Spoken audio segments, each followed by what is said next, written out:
Olá, criptomaníacos! Depois daquela chacoalhada para expulsar as sardinhas, aparentemente o Bitcoin está se recuperando. No momento onde vemos notícias sobre a Rússia agora envolvida aí com a utilização de criptomoedas para negociar com seus países aliados aí, como a China, como a Índia. Será que estamos vendo uma guerra fria nova, né, entre Estados Unidos e Rússia ali, agora pelo Bitcoin? É o que descobriremos no vídeo de hoje, se você deixar o like, né? Deixa o like aí embaixo, se inscreve no canal. Vou fazer esse vídeo com pouca edição, porque estou sem tempo, então bora direto para entender o que está acontecendo no mercado. O gráfico na tela mostra aqui as mudanças no S&P 500, ou seja, na Bolsa Americana, depois que o Donald Trump assumiu. No caso, estamos falando do segundo mandato do Donald Trump, que é essa linha mais escura aqui. Vocês percebem que a Bolsa, ela desabou logo que o Trump assumiu, muito diferente do seu primeiro mandato, onde aqui, ó, essa corzinha mais clara, vocês percebem que ele assumiu e as ações dispararam. Então, muito da queda que estamos vendo no Bitcoin, nas criptomoedas, tem ligação com a queda das ações. Estamos vendo uma forte correlação entre as duas coisas, né? Principalmente entre Nasdaq, que são ações de tecnologia, e o Bitcoin. Porque esses investidores novatos, esses investidores institucionais, essas baleias do mercado tradicional, elas enxergam o Bitcoin como um bicho estranho. Eles olham assim e falam, é um negócio de tecnologia. Não entendo direito, mas é tecnologia. Portanto, eles vão tratar o Bitcoin como se fosse uma ação de tecnologia, como se fosse algo ali da Nasdaq. Então, vocês percebem que o Bitcoin é como se fosse um índice Nasdaq alavancado para esse público que está chegando agora no Bitcoin e que ainda não entende direito do que se trata. E aí a gente percebe que hoje o Nasdaq recuperou. Tem uma forte tendência de queda, esta linha vermelha que vocês estão vendo aqui, cada vez o preço encontrando topos mais baixos, até que, nesse momento, a gente rompe essa tendência de queda, o que pode sinalizar para a gente uma reversão de tendência, ou seja, parar de cair e voltar a subir. Como eu falei para vocês, o Bitcoin está agindo como um Nasdaq alavancado. Se o Nasdaq recupera, o Bitcoin recupera vezes 3. Seria assim, né? O que seria muito positivo para a gente, e é o que estamos observando hoje no movimento do Bitcoin. Mas antes de falar sobre a recuperação, eu quero falar sobre a queda que a gente passou. Vocês estão percebendo aqui várias linhas amarelas marcando resistências que se tornam suporte, e elas vão formando degraus ao longo deste ciclo de alta.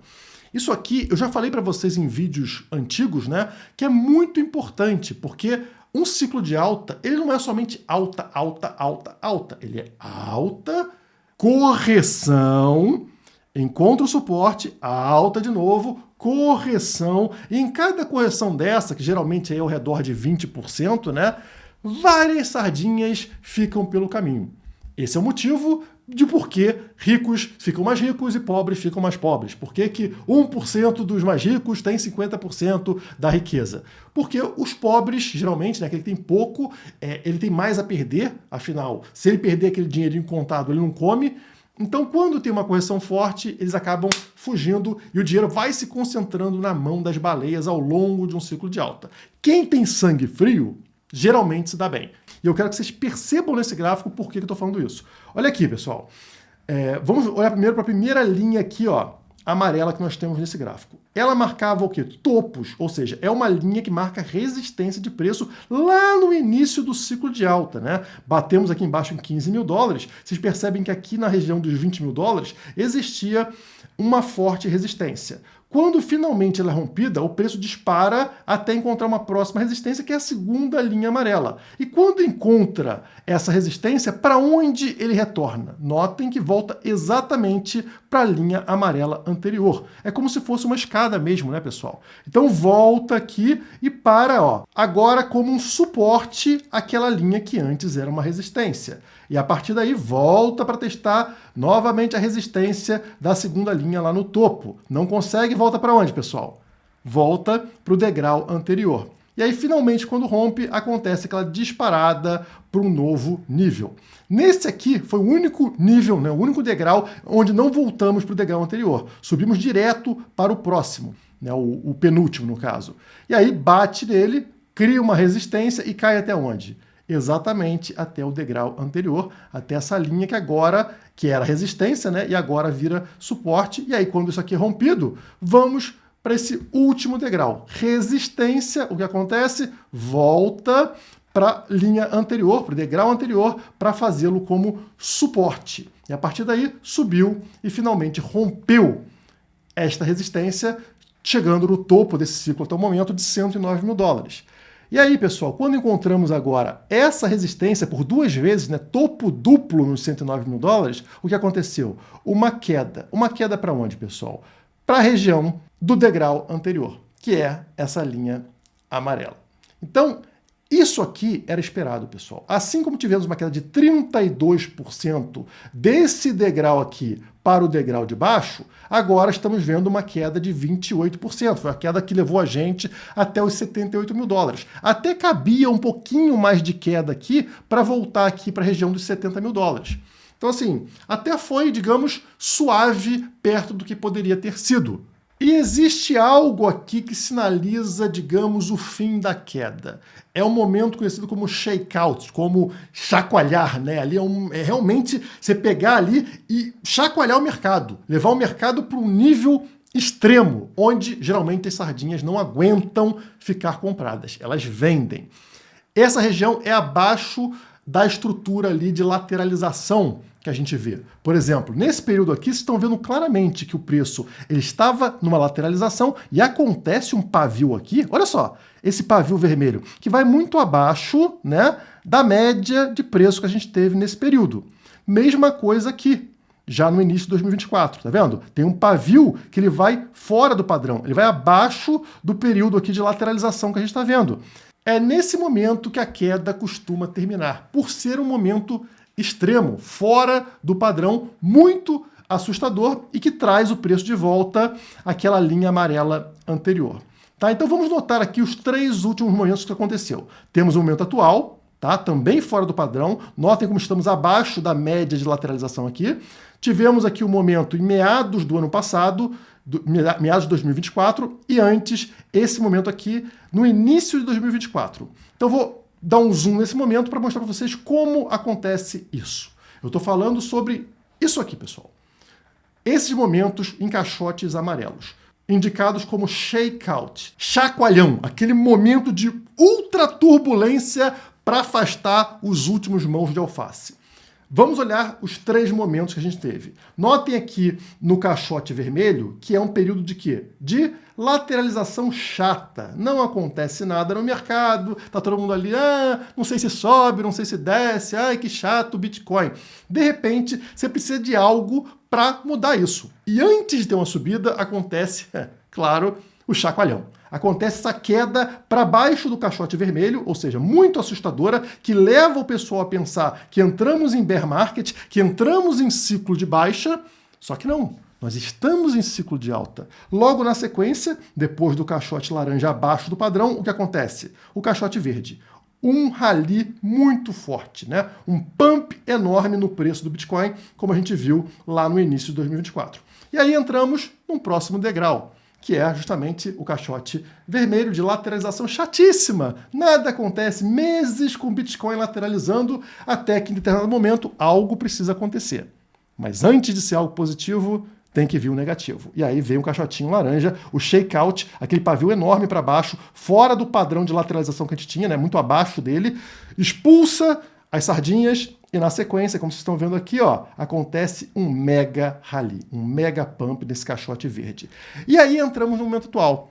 Passamos por muito tempo de lateralização, aquele período, aquele caixote, né, eu chamava de canal para vocês, que ia dos 90 mil até os 110 mil dólares, muito tempo, né, muitas semanas nesse padrão, até que acontece algo, justamente a queda que a gente viu agora até os 78 mil dólares. Então rompe o padrão, o fundo, né, o suporte estava onde? 90 mil dólares. Rompe esse fundo, leva a gente até os 78, que é um shakeout violento, né? Uma turbulência violenta. Muita gente aí falando que acabou a alta e tudo mais. E agora a gente está voltando a subir, pessoal. Ainda não confirmou. Ainda não voltamos para dentro do caixote anterior. Então, temos que ter cuidado. Mas estamos no processo. Hoje o Bitcoin está aí ao redor de 84, 85 mil dólares, né? Uma recuperação significativa em relação ao fundo de 78 mil dólares. E a tendência, mantendo este padrão que a gente está vendo, é eventualmente termos um próximo rally muito forte, né? Um pump no preço do Bitcoin muito forte. Isso pode acontecer em abril ou em maio. Alguns analistas apostam em abril, alguns analistas apostam em maio. O que importa é que a tendência está mantida. Vou abrir para vocês aqui os meus gráficos, no caso, né? Nesse caso aqui é o gráfico diário, para mostrar que estamos retornando para cima da linha verde, que é a média de 200 dias. É um teste, tá, pessoal, nessa linha. Olha só, é um teste. No momento estamos acima dela. Ela está em 83.700 e o preço está em 84.200. Então estamos no momento acima dela, mas provavelmente sofreremos resistência, como aconteceu, olha só, no dia 12 de março, anteontem. Um teste na linha verde, deu errado, afunda. E agora estamos no segundo teste. Pode acontecer ou não um rompimento. É difícil de acontecer agora porque estamos entrando no final de semana. Sábado e domingo o mercado tradicional não opera. Então a tendência é que o volume no final de semana seja menor. O que pode, para a gente, dificultar um rompimento nesses próximos 2 dias. Mas quem sabe não acontece, né? Então estamos nesse momento e acontecendo aquilo que eu falei. Estão vendo os 2 sorrisinhos aqui? Eu falei para vocês o quê? Estamos aqui numa tendência, numa configuração de fundo duplo. É a segunda vez que o preço tinha voltado para 78 mil dólares. Precisamos que o preço suba, como está acontecendo, para confirmarmos este fundo duplo, que pode ser confirmado com o rompimento aqui do EMA 50, né, da média de 50, a linha vermelha que está aqui posicionada em 91 mil dólares.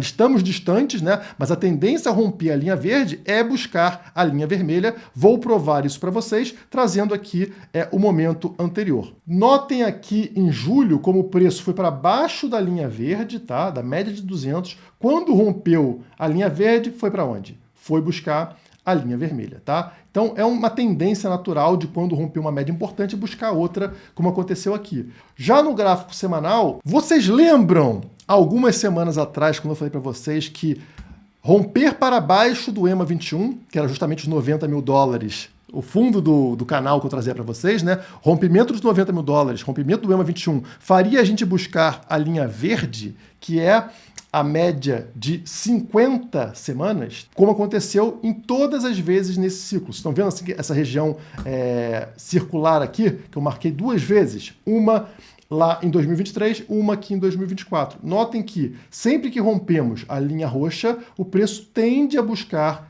a linha verde. Aconteceu todas as vezes. E agora não está sendo diferente. Rompemos lá a linha roxa, rompemos o EMA 21 e viemos buscar a média de 50 semanas aqui embaixo. Está muito próximo de encostar nela, quase encostou mesmo, e agora está recuperando como recuperou em todas as vezes. Nunca foi rompida, né? Nunca fechamos semana abaixo dela nesse ciclo de alta. E permanecemos da mesma forma. O que me faz aqui questionar por que as pessoas estão tão desesperadas. É o mesmo padrão todas as vezes.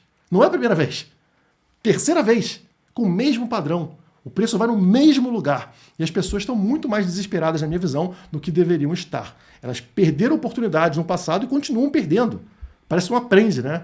O preço, em ciclo de alta, ele age dessa forma. Não só nesse ciclo, como em todos os ciclos anteriores. E aí, outra coisa que pode estar ajudando a levantar o mercado cripto nesse momento é essa notícia que saiu hoje, né? Rússia usa criptomoedas no comércio com China e Índia para tentar driblar sanções. Sanções, obviamente, dos Estados Unidos. No caso, são empresas do setor do petróleo que estão usando Bitcoin, Ethereum e USDT para fazer negociações, já que os Estados Unidos ali bloquearam transações financeiras da Rússia, devido à guerra com a Ucrânia. Então, já que essas empresas não conseguem negociar utilizando moedas tradicionais, elas são obrigadas a utilizarem criptomoedas. E num valor considerável aqui. Estão falando aqui, uma empresa, por exemplo, estava negociando mais de 10 milhões de dólares por mês, ou por semana, acho que é por mês, em criptomoedas. Uma empresa. Tá? E são várias empresas fazendo isso. Então, notem como as criptomoedas estão se tornando um dinheiro usado no dia a dia. E com essa guerra comercial que a gente está vendo, a tendência é isso aumentar. Afinal, vocês lembram disso aqui? Trump ameaça BRICS, da onde faz parte o Brasil, né? Um grupo que faz parte do Brasil, a Rússia, a Índia, a China, com tarifas de 100% caso busquem alternativa ao dólar. Então, os Estados Unidos já está sentindo uma pressão por uma troca do dólar como moeda de reserva nos bancos centrais de outros países, uma troca do dólar como uma moeda de negociação internacional. Isso acontece historicamente quando uma moeda atinge ali 100 anos como moeda de reserva, que é exatamente o que os Estados Unidos está passando agora. Historicamente sempre foi trocada, né? O dólar nem sempre foi uma moeda de reserva. Isso aconteceu mais ou menos há 100 anos atrás, e antes do dólar, também há 100 anos atrás, a gente tinha a Libra. A Libra que também foi lastreada no ouro, perdeu o lastro no ouro e foi se degradando até ser abandonada como moeda de reserva, e aí entrou o dólar lastreado no ouro. O dólar perdeu esse lastro no ouro também, já faz muito tempo, né? Desde a década de 70. Então, vem sendo degradado desde então, e o que acontece agora é que os países estão buscando por alternativas. E o Trump está tentando ali, na base da força, evitar que isso aconteça. Só que isso é inevitável. Os países não vão ficar usando, na reserva deles, uma moeda que está perdendo valor. Assim como você não quer ficar usando uma moeda que tem uma inflação muito alta, os países também não querem. Principalmente se isso dá poder aos Estados Unidos de bloquear o acesso ao seu dinheiro, como aconteceu com a Rússia, como aconteceu com vários países ao redor do mundo, né? Essa sanção econômica que os Estados Unidos de vez em quando aplica. E aí, com isso, né, com esse clima que a gente está vendo aí de dúvida em relação ao dólar, o ouro bateu alta histórica. Rally histórico do ouro deixa o Bitcoin para trás, mas a tendência pode se reverter. Estamos falando de um rally que levou o ouro a bater agora $3.000 por onça pela primeira vez na história. $3.000. Então por que o ouro está sendo tão procurado? Porque, obviamente, os países não estão muito tranquilos em ter dólares em reserva. Incerteza geopolítica, como diz a matéria. Mas os analistas aqui estão dizendo que o Bitcoin deve acompanhar, né? Os ETFs de ouro registraram $10 bilhões em entrada nos últimos 30 dias, enquanto ETFs de Bitcoin registraram 5 bilhões em saída. Então, em direções contrárias. Uma divergência que deve ser revertida de acordo com o fundador da BuyTree, Charlie Morris. Ativos considerados portos seguros em momentos de incerteza econômica, é claro que o ouro, por ser mais tradicional, ele costuma sair na frente, ele é escolhido primeiro, e depois isso acaba vindo para o Bitcoin. Então notem que é como se fosse uma partida de xadrez. Os Estados Unidos movimentaram ali a sua peça em direção ao Bitcoin. E agora os outros países também precisam se movimentar. E aí vira uma corrida. Os Estados Unidos compram Bitcoin. Os outros países também precisam comprar. Afinal, se você tem reserva na moeda dos Estados Unidos e os Estados Unidos agora têm reserva em outra moeda que é o Bitcoin, por que você vai ter reserva somente na moeda dos Estados Unidos? Não, peraí, não faz sentido. Se nem eles têm 100% da reserva na moeda deles, eles estão buscando outros ativos, eu vou usar a moeda americana? Não, peraí. Eu preciso ter também esse tal de Bitcoin. Eu preciso também olhar para as criptomoedas. Então, BRICS começam a falar sobre criptomoedas e outros países, diversos países. A gente viu Coreia do Sul recentemente falando e também ter reservas de Bitcoin. Então, essa é uma tendência natural. E a diferença aqui do Bitcoin para as moedas estatais é que o Bitcoin tem um limite. Ele tem 21 milhões de unidades e só isso. Então, não tem como ter moedinha sobrando para todo mundo. Não tem como imprimir Bitcoin. E isso explica porque a tendência de preço do Bitcoin é sempre para cima. O Bitcoin não tem topo porque o dólar, o real, o euro não tem fundo. Eles sempre podem imprimir mais dólares e mais euros, reduzindo o valor dessas moedas, sendo necessário ter mais moedas para comprar o mesmo Bitcoin. E se você quiser comprar Bitcoin, conte com a Quantifury, parceira do canal Criptomaníacos, que tem taxa zero. Usando o meu link da descrição ou no QR Code aqui embaixo, você ganha até $250 no seu primeiro depósito acima de $50. Claro, em Bitcoin.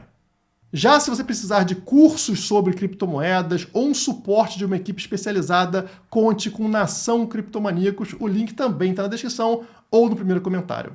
Por hoje é só. Muito obrigado e até a próxima.